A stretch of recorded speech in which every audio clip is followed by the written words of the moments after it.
আসসালামু আলাইকুম। Cooking with Alisha চ্যানেলে আপনাদের সবাইকে স্বাগত জানাই। আমি আজকে বানাচ্ছি ক্রিমি সফট একটা আইসক্রিমের রেসিপি। ভ্যানিলা ফ্লেভারের আইসক্রিম বানাচ্ছি, আপনারা চাইলে অন্য ফ্লেভারও বানাতে পারেন। দেখে নিন তাহলে রেসিপিটা পুরোটা। প্রথমে আমি এখানে 2 গ্লাস পরিমাণে দুধ নিয়েছি। দুধে কোনো রকম পানি মিক্স ছিল না, আপনারা চাইলে ফুটানোওয়ালা দুধও নিতে পারেন, মালাইওয়ালা দুধ, ওটাতে আরও সুন্দর হবে। আমার কাছে ফুটানো ছিল না, তাই আমি কাঁচা দুধই নিয়েছি।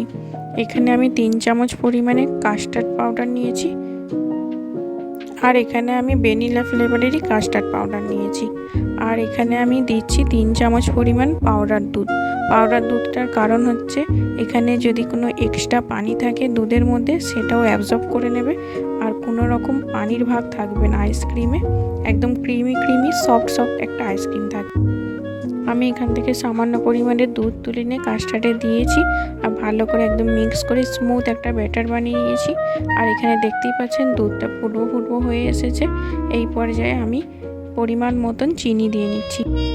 আপনারা আপনাদের পরিমাণ হিসেবে মিষ্টিটা করতে পারেন, কিন্তু বেশি মিষ্টি হলে বরফ বানতেও দেরি হবে, আইসক্রিমের টাইম লেগে যাবে। আর এখানে আমি 1 বাটি পরিমাণ ক্রিম নিয়েছি, যেটা মালাই বলে। দুধের থেকে তুলে রেখে দিয়েছিলাম আমি মালাইটা, সেই মালাইটাই নিয়ে রেখে দিয়েছি 1 বাটি পরিমাণ। আর এটা আমি ফ্রিজে রেখে দিয়েছিলাম। এটা আমি ফ্রিজ থেকে বের করে একটু ফিটে নিয়ে আবার ফ্রিজে 1 ঘন্টা মতন রেখে দেবো। আর এখানে দুধটাও ফুটে গেছে, দেখতেই পাচ্ছেন ফুটবো হয়ে গেছে।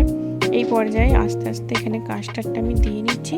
আর কাস্টার্ডটা দেওয়ার সময় একটু নাড়াচাড়া করে নেবেন, কেননা ওটা ডেলা বেনে যেতে পারে, শক্ত ডেলা হয়ে যাবে, আর একদম স্মুথ একটা ব্যাটার বানবে না। এটা ভালো করে নাড়াচাড়া করে নিতে হবে 2-5 মিনিট। ব্যাটারটা দেখতে পাচ্ছেন একটু গাঢ় হয়ে যাবে, গাঢ় হওয়া পর্যন্ত আপনাকে ওয়েট করতে হবে। এরকম পর্যায়ে আপনাকে গ্যাসটা বন্ধ করে দিতে হবে। দেখতেই পাচ্ছেন কতটা গাঢ় বানিয়েছি আমি। এবার আমি এটা বন্ধ করে দিয়েছি। এবার একটু নাড়াচাড়া করে এটাকে ঠান্ডা করে নিচ্ছি। ঠান্ডা হয়ে যাওয়ার পর এটা আমি একটা গামলাতে ঢেলে নিচ্ছি। ঢেলে নিয়ে এটা আপনাকে ঠান্ডা করতে দিতে হবে। ফ্রিজে দিয়ে 1 ঘন্টা মতন চিল ঠান্ডা করে নিতে হবে। পুরো বরফ বানাতেও হবে না, 1 থেকে 2 ঘন্টা মতন ফ্রিজে রেখে দিলেই হবে, পুরো চিল ঠান্ডা হয়ে যাবে।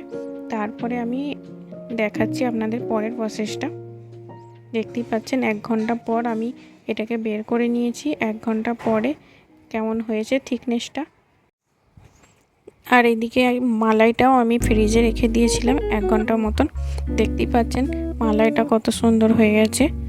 আমি ওটাকে একটু মিক্স করে নিয়েছিলাম, ফেটে নিয়েছিলাম, দিয়ে ফ্রিজে রেখে দিয়েছিলাম।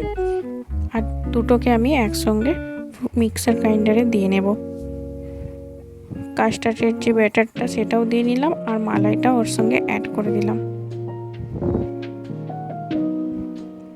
দেখতেই পাচ্ছেন। এবার আমাকে এটা ভালো করে মিক্সারে পেস্ট করে নিতে হবে। একদম ফুল স্পিডে একদম স্মুথ একটা ব্যাটার বানিয়ে নিতে হবে। দেখুন তাহলে আমি কেমনভাবে করেছি, আর একদম কত সুন্দর হয়েছে ব্যাটারটা। দেখতেই পাচ্ছেন আপনারা, বেশ স্মুথ একটা ব্যাটার বানিয়ে নিয়েছে।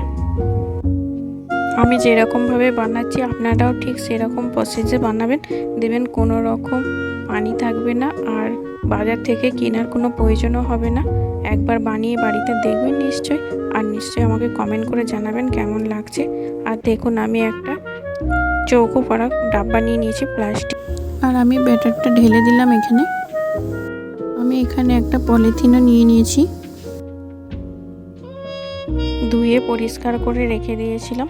আর এই পলিথিনটা আস্তে করে চাপা দিয়ে দিতে হবে। এটা দিয়ে দিলে কোনো রকম পানি জমবে না, আর একদম স্মুথ একদম সফট বানবে আইসক্রিমটা, ক্রিমি কোনো রকম পানি থাকবে না। আপনারা নিশ্চয়ই একবার বাড়িতে ট্রাই করে দেখবেন। আর এটা করে রেডি করে এবার আমি 7-8 ঘন্টার জন্য ফ্রিজে রেখে দিচ্ছি, বা ওভারনাইটও রাখতে পারেন। পুরো রাত রাখার পর দেখবেন কেমন হয়েছে। আমি দেখাচ্ছি আপনাদেরকে পুরো নাইট রাখার পর। দেখুন তাহলে কত সুন্দর হয়েছে। দেখুন আমি পলিথিনটা তুলে আপনাদেরকে দেখিয়ে দিচ্ছি কত সুন্দর হয়েছে, স্মুথ একদম জালিদার বেনেছে। যখন আমি ওটা ফুল স্পিডে পিষেছিলাম তার জন্য এই জালিটা এবার আপনাদেরকে আমি আইসক্রিমটা ঢেলে দেখিয়ে দিচ্ছি কেমন হয়েছে। সফট সফট ক্রিমি ক্রিমি একদম একটা স্মুথ একটা আইসক্রিম বাজারের মতন।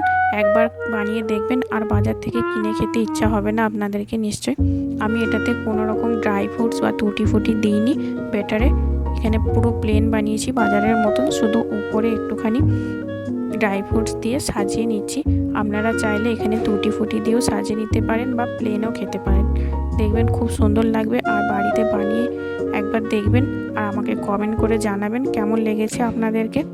আর যদি ভালো লেগে থাকে লাইক করে দেবেন, আর ভিডিওটি ভালো লাগলে আমাকে একটা সাবস্ক্রাইব করে দেবেন। আর আপনারা ভালো থাকবেন, সুস্থ থাকবেন, সাবধানে থাকবেন। আল্লাহ হাফিজ। আর নিশ্চয়ই রেসিপিটা একবার ট্রাই করবেন। লাস্ট পর্যন্ত ভিডিওটা দেখার জন্য সকলকে ধন্যবাদ।